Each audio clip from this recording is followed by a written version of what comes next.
माँ वागेश्वरी के चरणों में प्रणाम करता हूँ। मंच पर विराजमान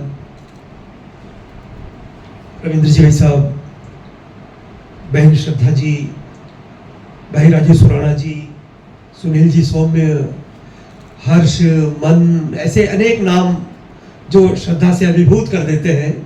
अखिल भारतीय साहित्य परिषद के प्रदेश के माननीय उपाध्यक्ष रविंद्र जी उपाध्याय भाई साहब, शिवदान जी जोलावास प्रांत कार्यकारिणी के सचिव, प्रांत की उपाध्यक्षा बहन रेखा जी लोढ़ा और अखिल भारतीय साहित्य परिषद उदयपुर की अध्यक्ष बहन किरण जी पीछे बैठी हैं।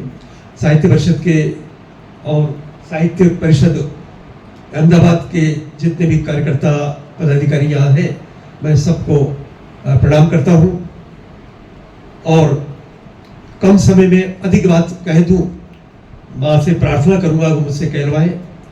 अखिल भारतीय साहित्य परिषद, साहित्य का अर्थ ही हरिओम जी होता है। हरिओम होना ही साहित्यकार होना है। हरिओम होना ही जो हित की बात करे, सबके हित की बात करे, वह साहित्य है, वह साहित्य है।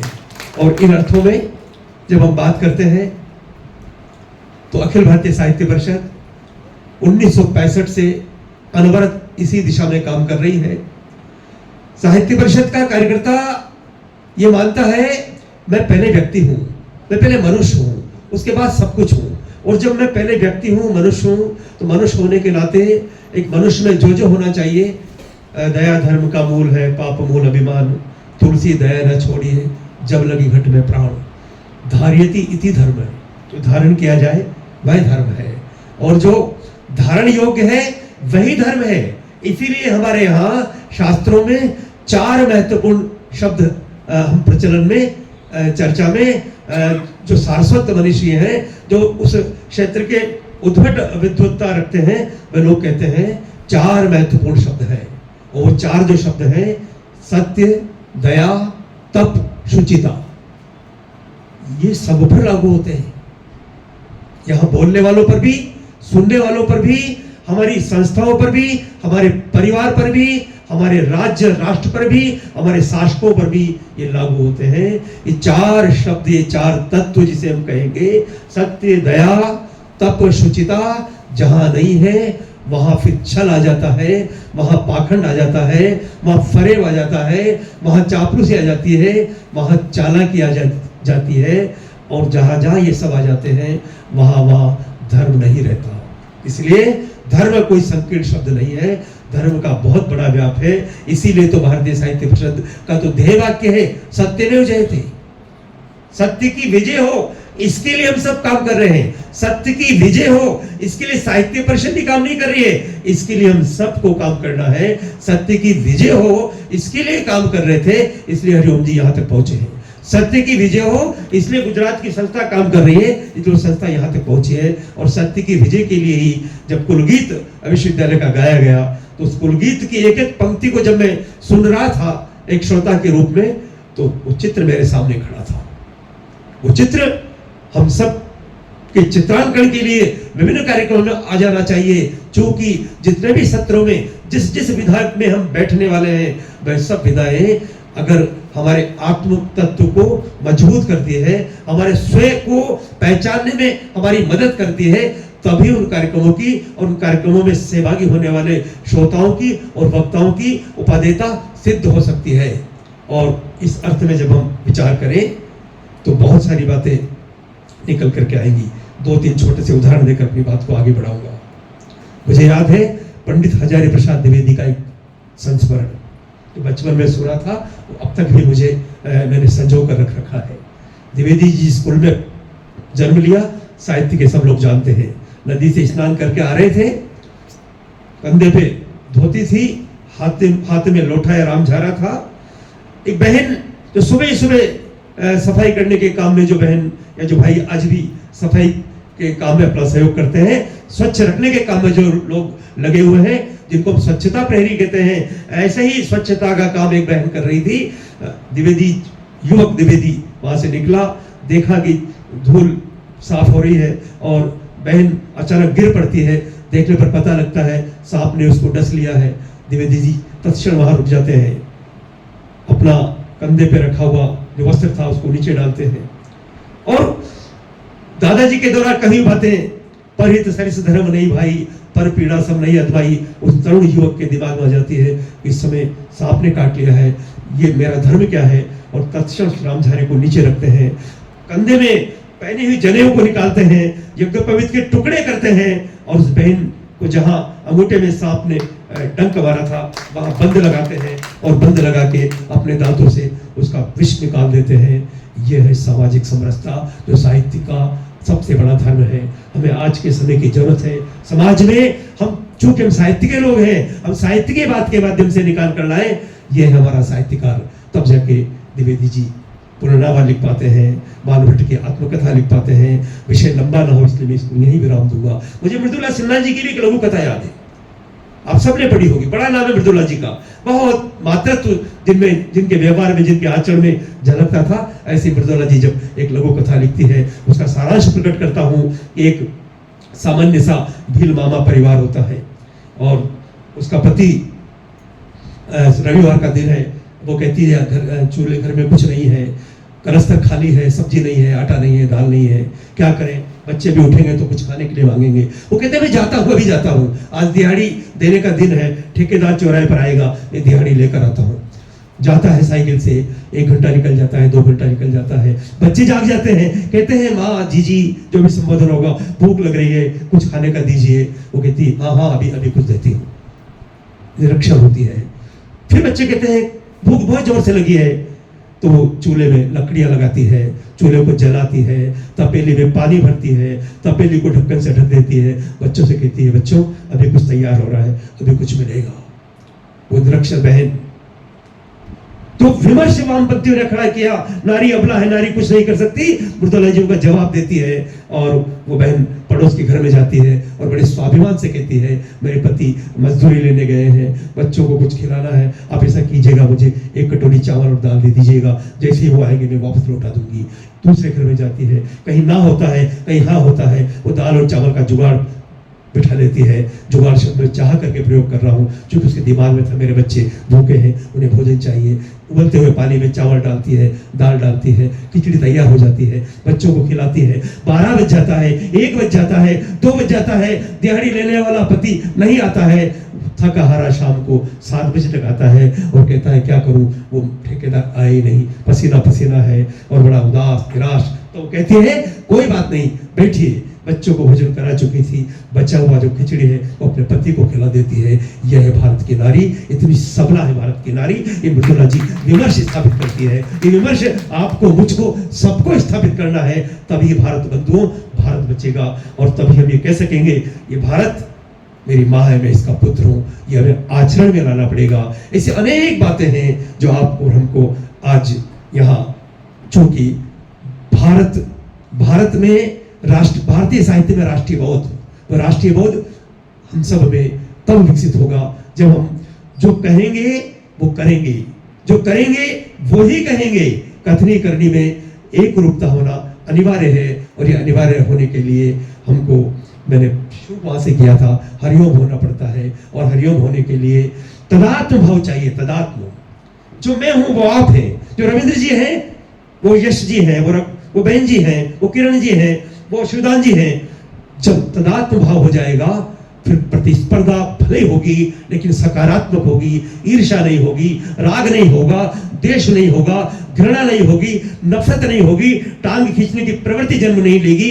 हम तदात्म भाव से एक दूसरे को अपना अनुज, अग्रज, जो भी रिश्ते का नाम देंगे उस ताने बाने में गूंथेंगे और उसमें से भारतीय साहित्य का राष्ट्रबोध निकलेगा।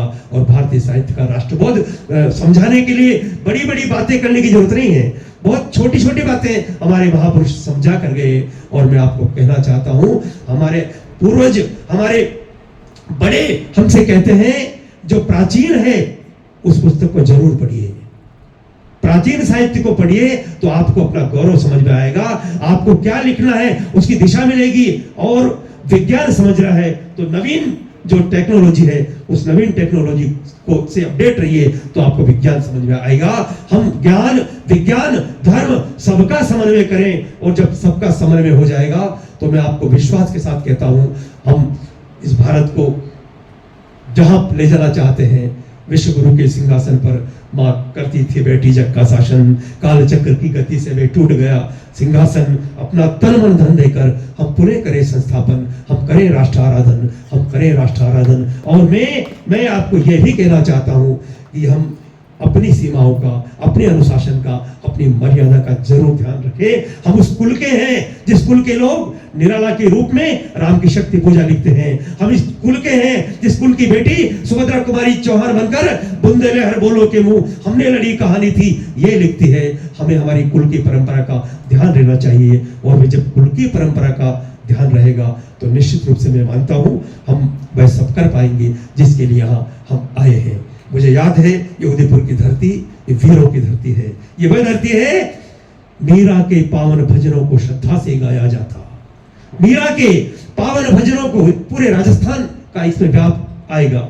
मीरा के पावन भजनों को श्रद्धा से गाया जाता, जहां शूद्र रैदास आज भी भक्त राज माना जाता। दान देशित देने वाले जन्मे दानवीर यहाँ, शील बचाने जली पद्मिनी जोर ऐसा और कहा, जिनकी गाथा कहने सुनने से जीवन का दुख हरती है। कितनी पावन महिमा मंडित राजस्थानी धरती है। वीरों संतों सतियों को जो जन्म दिया करती है, वीरों संतों सतियों को जो जन्म दिया करती है। ये पापू हड़बू की जननी। हम भूल गए हमारे लोक को, लोक देवियों को, लोक देवताओं को, लोक मेलों को, लोक कहावतों को, लोक मुहावरों को। इसलिए हमको पुनः विचार करना पड़ता है। ये पाबू हड़बू की जननी दुर्गा दास दिए इसने, यह पाबू हड़बू की जननी दुर्गा दास दिए इसने। अलग जगाते रामदेव जी बारट वीर जी कितने, अमर सिंह के रण कौशल की अब तक ताजा यादें हैं। तेजा जी की गौरव गाथा घर घर जिनकी बातें हैं, पन्ना की कुर्बानी से तो छाती मेरी भरती है। वीरों संतों सतियों को जो जन्म दिया करती है, वीरों संतों सतियों को जो जन्म दिया करती है। हल्दी घाटी याद दिलाती राणा के बलिदानों की, हल्दी घाटी याद दिलाती राणा के बलिदानों की। चेतक की टापों की, चेतक की टापों की, हर हर महादेव जय गानों की। कुंभा दुर्गा दास वीरवर शत्राणी हाड़ी रानी, हठ हमीर का चूड़ावत को मिली प्रिया की सहरानी। ऐसी माँ को पीड़ा हो तो हमको बहुत करती है, ऐसी माँ को पीड़ा हो तो हमको बहुत करती है। कितनी पावन महिमा मंडित राजस्थानी धरती है। झालावाड़ बताता हमको निर्भय की निर्भयता को, झालावाड़ बताता हमको निर्भय की निर्भयता को। मरने पर न्योछावर होती उस जीने की ममता को, और मुर्दों में भी प्राण कहानी इस धरती की भरती है। वीरों संतों सतियों को जो जन्म दिया करती है। कितनी पावन महिमा मंडित राजस्थानी धरती है। मैंने आपको कविता इसलिए नहीं सुनाई कि मुझे कविता सुनाना था, ये कविता मैंने आपको इसलिए सुनाई, हम माटी में माँ देखने वाले लोग हैं, हम माटी में मां देखने वाले लोग हैं। हम प्रातः काल उठते ही कराग्रे वस्ते लक्ष्मी करमते सरस्वते, मिट्टी को माथे के लगाते हैं। हम मिट्टी से प्रतिमा बनाते हैं, हम मिट्टी से गणेश बनाते हैं, हम मिट्टी से नौ दुर्गा बनाते हैं और उनको अधिष्ठान करके, उनको प्रतिष्ठापित करके 9 दिन तक उनकी पूजन करते हैं और नवरात्रा में शक्ति की उपासना करके आत्मबल को संचित करते हैं। हम नव शक्ति की उपासना करने वाले लोग, हम दृष्टिकोण को बड़ा रखने वाले लोग, हम प्रकृति को पूजने वाले लोग, हम पक्षियों और पशुओं के लिए जीने वाले लोग, हम कमजोर कैसे हो गए, हम कायर कैसे हो गए, हम याचक कैसे हो गए, हमारी वृत्ति में मांगना कैसे आ गया, हम लेना ही लेना क्यों चाहने लगे। हम सबको आज यहाँ आज और कल 2 दिन में बैठकर विचार करना पड़ेगा। हम देने वाले लोग हैं, हम सदैव दिए हैं और जो दिया है वो ही दुनिया में आज लोक देवता के पूजा जाता है। दुनिया में देने वालों को याद रखा जाता है, किसी भी लेने वाले का नाम आप देख लीजिएगा। इस शहर में जो बहुत बड़ा धनपति नगरपति सेठ होगा, अगर उसने समाज के लिए कुछ नहीं किया तो उस नाम को कोई नहीं जानता, लेकिन भामाशाह को सब जानते हैं। मैं आपको आखिर में यही बात कहकर अपनी बात को विराम दूंगा कि हम जिए देश के लिए और देश के लिए मरे और दीपक की बाती की तरह देश के लिए तिल तिल करके जल जाना सीखें। इसमें से ही हमारा भारत, जिसका अर्थ ही होता है ज्ञान में सदैव रत रहना। अभी अभी हमने 9 तारीख को हमारे भारतेंदु हरिश्चंद्र जी को याद किया है। भारतेंदु हरिश्चंद्र जी और विवेकानंद 2 ऐसे महान व्यक्ति हैं जिन्होंने इस देश के मूल्यों को और परंपराओं को स्थापित करने के लिए केवल बातें नहीं करी, केवल भाषण नहीं दिए, जीकर दिखाया। 35 वर्ष का एक व्यक्ति, युवक 150-200 किताबें लिखकर चला जाए और ये कह दे हिंदी के बिना उत्थान नहीं होगा। और हमें हिंदी भाषा के साथ साथ जिन मानकों को और जिन मूल्यों को स्थापित करना है, जिन नायकों को स्थापित करना है, जिन महापुरुषों को स्थापित करना है, उनके संदर्भ में हमें कुछ नई बातें, नए उदाहरण जो जमीन से निकल कर आएंगे वो हमें बच्चों के सामने, समाज के सामने लाना पड़ेगा। वरना लोग भूल गए छत्रसाल की और उसकी कहानी, जिसने उसकी मदद के लिए 10 दिन की यात्रा बाजीराव का नाम हम भूल गए क्योंकि बताया नहीं गया। हम याद रखें बाजीराव को, याद रखें मीरा को, याद रखें मेवाड़ को। और जब मेवाड़ को याद रखें बंधुओं तो हाथी राम प्रसाद जरूर याद करना चाहिए। मैंने अनेक दोहों में राम प्रसाद का जिक्र किया है। जिस मिट्टी का पशु भी अपने राष्ट्र के प्रति ऐसा भाव रखता है, 28 दिन तक ना चारे का मुंह लगाया, ना जल पिया। मैं समझता हूं ये जो मातृभाव है, मातृदेव हुए, पितृदेव हुए, अतिथि देव हुए, इन सब से हम जुड़े।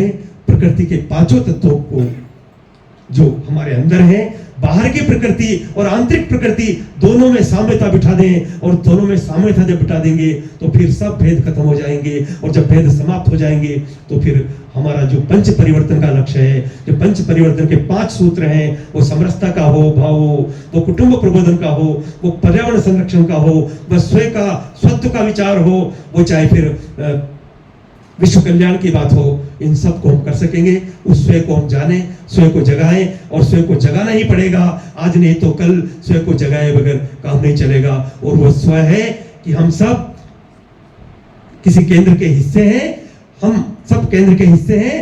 और वो जो मैनिफेस्टो है, उस मैनिफेस्टो के पार्ट हैं और पार्ट वापस मैनिफेस्टो के पास जाता है। हमारी ये यात्रा है, ये चक्र है, हम वहां तक जाएं। और हमें यहाँ किसी निश्चित उद्देश्य के लिए परमात्मा ने भेजा है। उस उद्देश्य की पूर्ति में आप हम सब मिलकर साहित्य के माध्यम से जो काम कर रहे हैं करें। ऐसा लिखें जो सबके हित की बात हो, सबके काम का हो। ऐसा भी ना लिखें कि जिसे 4, 10, 40 लोग ही पढ़कर अपने तक सीमित रखें। हम लोकहित में लिखें।